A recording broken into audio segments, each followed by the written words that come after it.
What's going on, guys? So it's been a little bit in between videos. I apologise, we've been absolutely flat out, but we've had the car in our possession now for 9 months. We picked it up right before Christmas, actually in December. We've done plenty of travel since then. We've just got back from the Vic High Country. We've done Fraser Island, Stradbroke, Flinders Ranges, Eyre Peninsula, everywhere in between. So I think it's about time we did a little bit of a rundown of the car, what's new, what's changed, anything that we could have done a little bit differently, and also some honest thoughts and feedback on it, and answer some questions. All right, so starting up front, a couple of changes I made here. So obviously we've got the PVS blacked out indicators. It just gives it a little bit more of an aggressive look. I'm a big fan of it. So we've got these on the side over here, on the corners, and these are all certified. So you do have an orange blinker in there too. So before you stress out, it's still orange. We've blacked out the chrome over here. So my brother's actually done that. That's a wrap. I always get people assuming that this has wind-up windows, so may as well give the people what they want, right? The Land Cruiser bonnet protector. I always get people actually commenting on this, asking, oh, where do I get it from? Why did you put a Land Cruiser sticker on it? Well, this is actually from Toyota. You can buy it straight from the dealership, which is what I've done. On the front, that's pretty much it. Oh, obviously we've got the Safari R-Max snorkel. Cameraman's going nuts over here. Safari R-Max snorkel. As you know, the factory snorkel is just a two-piece system, so it's not actually a true snorkel. I've noticed a little bit of a power gain with the tube and everything else, so yeah, big fan. Let's talk suspension and tyres. Suspension, so I'm running a 4-inch Tough Dog lift, and that's paired with a superior Superflex arms as well. So she sits nice. I do like it just a little bit higher, so I'm a big fan of how it's turned out. Tyres, running the Maxxis Razors. Now I did run the Maxxis Razors on the Hilux previously, and I haven't had any issues with them. I got 80,000 I think on the Hilux, so it was a no-brainer to go with the Maxxis again. So we're running the ROH Assaults. They're a 16-inch. Oh, and sorry, the tyres are a 35-inch, so 315/75 R16. And obviously different offsets front and rear to fix the infamous Toyota track correction. Power-wise, look, we'll touch on that. Well, let's go around the car first. Roof rack, so the front runner roof rack. We've got Max Tracks on top. The front runner 40-inch light bar on front, just a little slimline. Fits in there nice. It's not too noticeable, but it definitely packs a punch. I've got some camp lights on the other side too, which I'll show you. Tray and canopy wise, follow me. We're running the MIG fabrication. MIG fabrication tray and canopy. Now these guys have done majority of the build for me down in Victoria.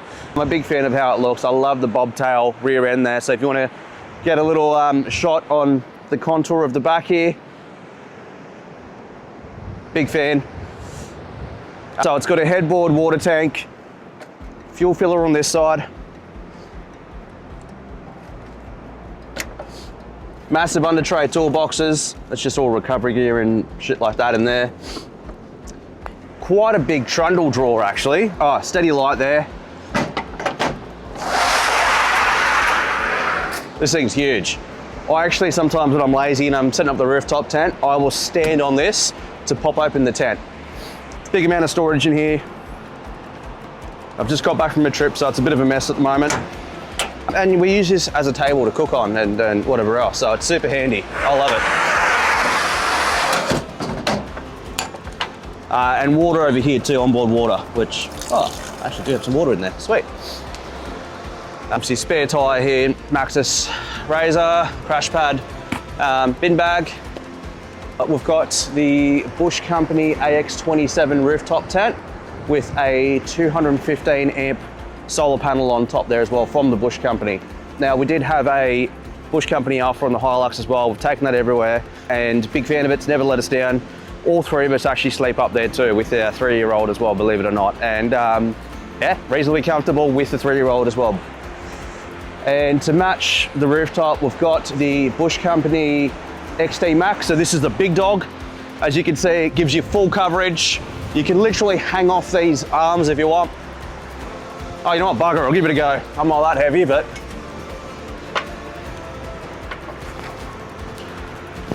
There we go, there's my workout for today, done and dusted. Absolutely love it.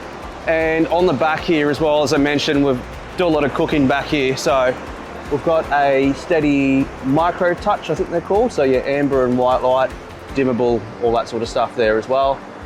And sorry, almost forgot, on the Canopy reverse camera there, which connects to, I'll show you inside the car. Before we move on, I'll give you a little bit of a tour inside the Canopy. Now it is still a work in progress. We're still kind of working out internal, so it's a bit of a temporary setup. Oh, it's central locking as well, which is a absolute lifesaver. Inside the Canopy, so I'll start with the electrical. Running the EnerDrive traveller system. So I've just mounted that on a false floor on the wall, so a lot of the wires run behind that, so it's an absolute rat's nest behind it. Paired with a EnerDrive 2000 watt inverter. So that runs the, the coffee machine, air fryer, kettle, toaster, all the essentials that Beck needs to go camping. I've got some hardcore lights up here, and that's run on the switch panel here, so different, there you go, amber lights, and it's hardwired into the EnerDrive system as well. The camp lights on the rack and the tent controlled by here too on the EnerDrive system. And on the other side, which I'll show you, we've got a 2000 amp hour EnerDrive lithium battery as well.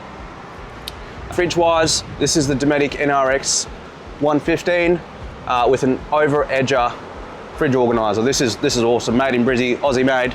Paper towel holder, which I quite like as well. Just makes it camping this a little bit easier. Inside, there's not much in there, but it definitely needs to be cleaned out, so I won't look too closely.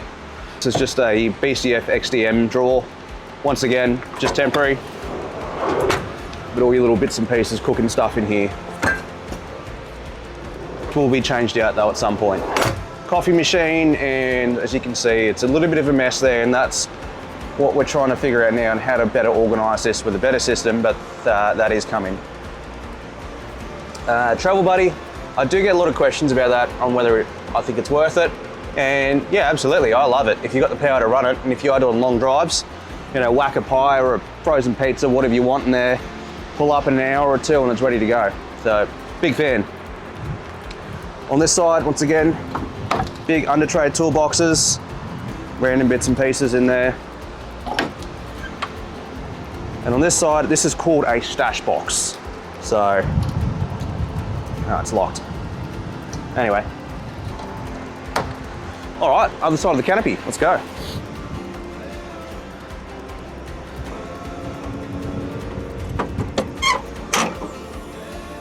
Once again, bit of a mess on this side. There's no organisation at the moment.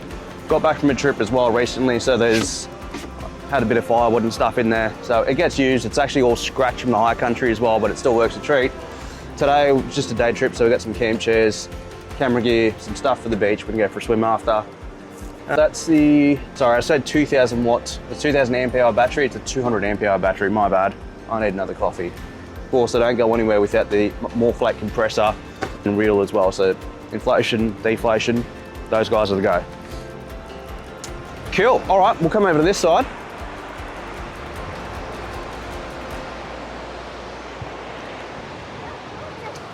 The solar up there goes in the Canopy. Don't look too close to my wiring, it's super dodgy, but hey, get away from there. Steady light over here for camping. We've got some black window visors, blacked out door handles, UHF aerial, bracket here as well. I'll quickly show you under the bonnet. We'll touch on the, oh, sorry. One of my favorite parts. 316 dual shorty exhaust system. This thing absolutely packs a punch. If you've got a V8 Cruiser and you want it to sound like a V8, definitely contact the guys at 316. It is one of my favorite parts about the car. It sounds sick. All right, we'll show you under the bonnet. This car might be a year old and probably looks like it's from the 70s, but watch this. Oh, bonnet struts. These are the Pirate Camco bonnet struts. Shout out to those guys. They're doing some really cool stuff for these cars. Over here, I've got your guard support brackets. So these guards been elevated and real big and chunky. You do get a little bit of rattle, so that just gives you a little bit of extra protection. That's from Pirate Camco. Once again, uni filter in the stock airbox. And that's basically it. We do have a tune, so it was tuned by Power Talk down in Victoria, exhaust system and all that sort of stuff as well. So it definitely has a little bit of power, and it sounds like a V8 should. It's basically it on the outside. Let's show you on the inside now. All right guys, onto the interior now. We'll start with the back. First and foremost, once again, Pirate Camco. We've got some overhead storage here. Now, yeah, it still does work with the car seat, but as he gets older, we'll have to remove it. But for the moment, this is awesome. Like, you know, put pillows and towels or anything you just want out of the way. Extra storage is always a good thing when you're traveling with a 3-year-old. We've got the Department of Interior, little console thing on the side here. So there's 12-volt power, more cup holders. Now, yes, we always get comments, oh, you spent all that money for one cup holder. Well, guess what? We've now got 8. Floor Life, little organizer here. And if you've seen my videos on Instagram, that's where some of the props live. I'll put that back for a later reel. It's got full sound deadening through the cab as well. This is where we store our fan, so when it's hot and we're camping, especially living in Queensland, we just take that up into the rooftop. I've had that for, what, 6 years, I think, and it works a treat. Seat covers, super fit seat covers. These are the canvas ones, I think, or maybe the denim, I don't know, maybe you can tell me. But, and then we've got a little protector on top because we take a dog in here sometimes. Cool, all right, over to the front. Now, first things first, we've got the Bush Company little storage bags here. So this is where we store little bits and pieces, you know, pocket knives and whatever else. We've got the Let's Explore sill protectors. That is from the Cruiser store made by Frenchie's Fab. It's an awesome little touch. If you've got a CNE12 Land Cruiser and you don't have your Instagram handle on it, do you really even have a CNE12 Land Cruiser? Now, one of the other essentials with a 79, 76, 78, whatever it might be, armrests. With your extra cup holder there as well. These are actually a necessity. People say these cars are uncomfortable. Well, once you get this, which is, I don't know, like $200, a center console, you've got someone to rest your arms, you can drive for hours. It's honestly, it's a game changer. Now Ziggy's busy on this side, so maybe we'll go over to the other side. Ziggy, say hello. Say hello. Hello. Hello. All right, we'll go over to the other side. Got some floor mats, which honestly don't do a lot. So GME, UHF with the Pirate Camco, little bracket there as well. Center console, once again, this is a necessity for this car in my opinion. So this is the premium full length, and then there's plenty of storage there through that as well. Oh, reverse camera, so I mentioned before, we've got the camera on the back. Yeah, okay, we'll close it. So you can switch it from your front camera on the front there, and then your rear camera, or both, and it works as a dash cam as well. Other than that, that's basically the interior. Car seat. There's just shit everywhere, really. All right, guys, that's the Land Cruiser in a nutshell. Now, we do have some future plans, and that involves obviously setting out the back. That's not finished. That's a work in progress. We got the car and we wanted to work out exactly what we want to do with it and what we need. So like any new build, you just got to get out there and use it. So I've got some plans there. That's a work in progress. We will get a bar at one point and a winch. Still trying to decide on what bar. I think the Cruiser Company is probably what I'm leaning towards, but it's not a high priority item. At the moment, we just want to get out and use it. And you know, I think we've done a pretty good job at that so far. Now, a couple of questions I get is, how does this compare to your Hilux? Well, look, honestly, this hasn't taken us anywhere that the Hilux hasn't. That Hilux took us around the country with no issues at all. So do I think there's an advantage of owning this over the Hilux? Absolutely not. I mean, it doesn't matter what you drive. As long as you get out there, you set it up and you use it, you find the vehicle's limitations and work within those limitations, you're gonna be absolutely fine. To put it in perspective, this was my dream vehicle for 7 years. I had this, or a Land Cruiser as my background on my computer, and I thought every single day I'm gonna have one day, and then worked hard towards that goal and achieved it. So this vehicle means a lot to me. It feels special, and I absolutely love it. And I made a comment once saying it is a perfect blank canvas, and I got a bit of heat for it because people were like, oh, $100,000 blank canvas. I understand it's a lot of money, but there are so many different options, so many different things you can do with it. So if you love a V8 and you love the Land Cruisers, I mean, it puts a smile on my face every single day. Now, this build is probably not the most extreme builds out there, but there is a lot done to it. But I just want to emphasize, you don't need something like this to go travel Australia with your family and create those memories. Whatever you've got, even if it's a bloody Commodore station wagon, work with what you've got. Just go out there and create those memories. That's 100% what it's all about. Despite some of the stuff I may post on Instagram, it is all just satire jokes. I'll take the piss out of myself before I take the piss out of anyone else. Do I think it's worth it? Yeah, 100%.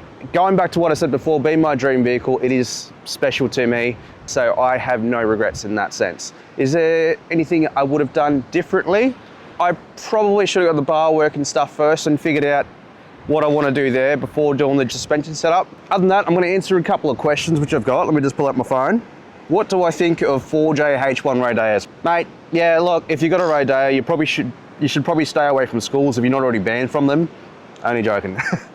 Show me the 12 volt setup.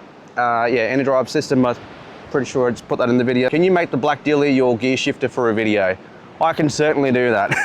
Does your Canopy lift off in case you need tray space? Good question. Yeah, look, it can lift off. There's no jack off points exactly on the Canopy. It has to be lifted off on the uni strut on top with a forklift or something like that.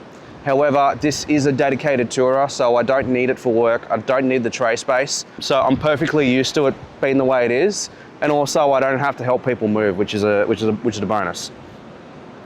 When sleeping with the family and you all go camping, where do you sleep? All in the bush company. Believe it or not, all three of us sleep up there. I don't know what we're gonna do if we have a second. I might be in the swag on the ground, but for the moment it works. Where are we headed to next? Honestly, I don't know. We've done already quite a bit this year, but I never want to stop exploring. I've definitely got the bug. I've been doing it for years and it's the best thing ever. So I'd like to go to Moreton by the end of the year. I'd like to film that as well. So we'll see how we go time-wise. WA might be on the agenda for next year as well. We'll see how we go. What's your next project? Well, actually, this is still an ongoing project. If you're a car guy, it never ends. There's always going to be little bits and pieces to improve and to fix up. If you had your time again, would you still buy a 79? Great question.